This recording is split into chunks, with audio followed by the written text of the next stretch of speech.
আসসালামু আলাইকুম। আশা করি যে যেখানে আছেন সবাই ভালো আছেন, সুস্থ আছেন। আলহামদুলিল্লাহ, আল্লাহ পাকের রহমতে আমরাও ভালো আছি, সুস্থ আছি। তো আজকের ভিডিওটা আমি শুরু করলাম সন্ধ্যা থেকেই। এই তো আর 2-3 মিনিট পরে মাগরিবের আজান দেবে। তো এইখানে আমি মুড়ি ভর্তার জন্য যা যা লাগে এগুলো আমি আলুর চপ, বেগুনি এগুলো ছিঁড়ে দিতেছি, কারণ আমি বানিয়ে দেই, তারপরে এই মেয়ে আর মেয়ের বাবা খায়, কারণ ওরা মুড়ি ভর্তা প্রতিদিনই খায়, অনেক পছন্দ করে ওর বাবা মুড়ি ভর্তা। যত কিছুই হোক না কেন উনি মুড়ি ভর্তা খাবেই। তো আলহামদুলিল্লাহ, যাই হোক, খেতে পারলে ভালো। তো আমি এগুলা কিছুই খাই না, কারণ আমি এমনিতেই এগুলা পছন্দ করি না। আর ভাজা পোড়া তো আমি এমনিতেই খাই না। রমজান মাস যে, তাও আমি এগুলো কিছুই মুখে দেই না।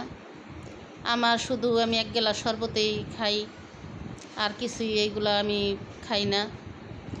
তো মেয়ে আর মেয়ের বাবা পছন্দ করে ওরা, এজন্য ওদের জন্য আমি এবার তো অসুস্থতার কারণে আমি ঘরে কিছুই বানাইতে পারি নাই, কারণ সবসময় আমি এগুলো আলুর চপ, বেগুনি, পেঁয়াজ এগুলো আমি ঘরেই বানিয়ে দেই।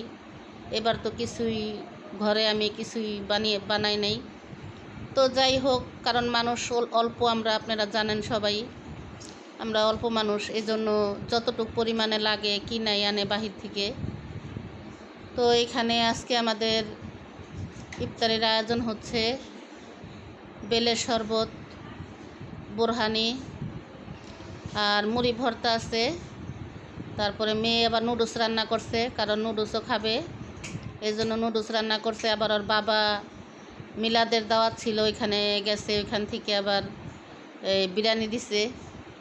তো ওইগুলো নিয়ে আমরা একটু হাসাহাসি করতেছি বসে। তো এইখানে আমি মুড়ি ভর্তার জন্য এগুলা মশলাগুলো সব মেখে নিলাম, এখনই আজান দিয়ে দিবে। এই তো মিলাদপুরে আনছে বিরিয়ানি, এখানে আছে নুডলস, মেয়ে নুডলস খাবে। আর বেলের শরবতগুলো আমি আগে থাকতেই সব বানিয়ে রাখছিলাম, কারণ সাথে সাথে তো আর বানানো যায় না, এগুলো আমি বিকালবেলায় সব গুলায় রাখছিলাম। তো এখন আজান দিয়ে দিছে, এখন সবাই খাওয়া দাওয়া করবে, ইফতারি করবে। তো আমার ভিডিও জুড়ে পাশেই থাকুন, দেখতে থাকুন। ভালো লাগলে লাইক, কমেন্ট, শেয়ার করবেন, চ্যানেলটি সাবস্ক্রাইব করবেন।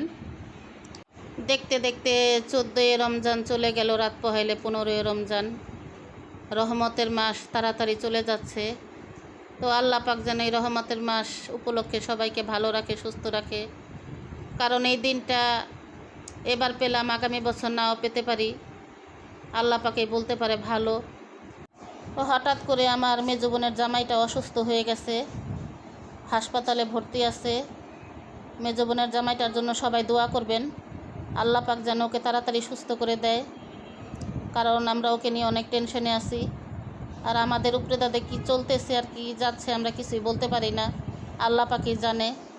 একজনের পর একজন খালি অসুস্থ হয়ে যাচ্ছি সবাই মিলে, কেন যেরকম হচ্ছে একমাত্র আল্লাহ পাক জানে ভালো।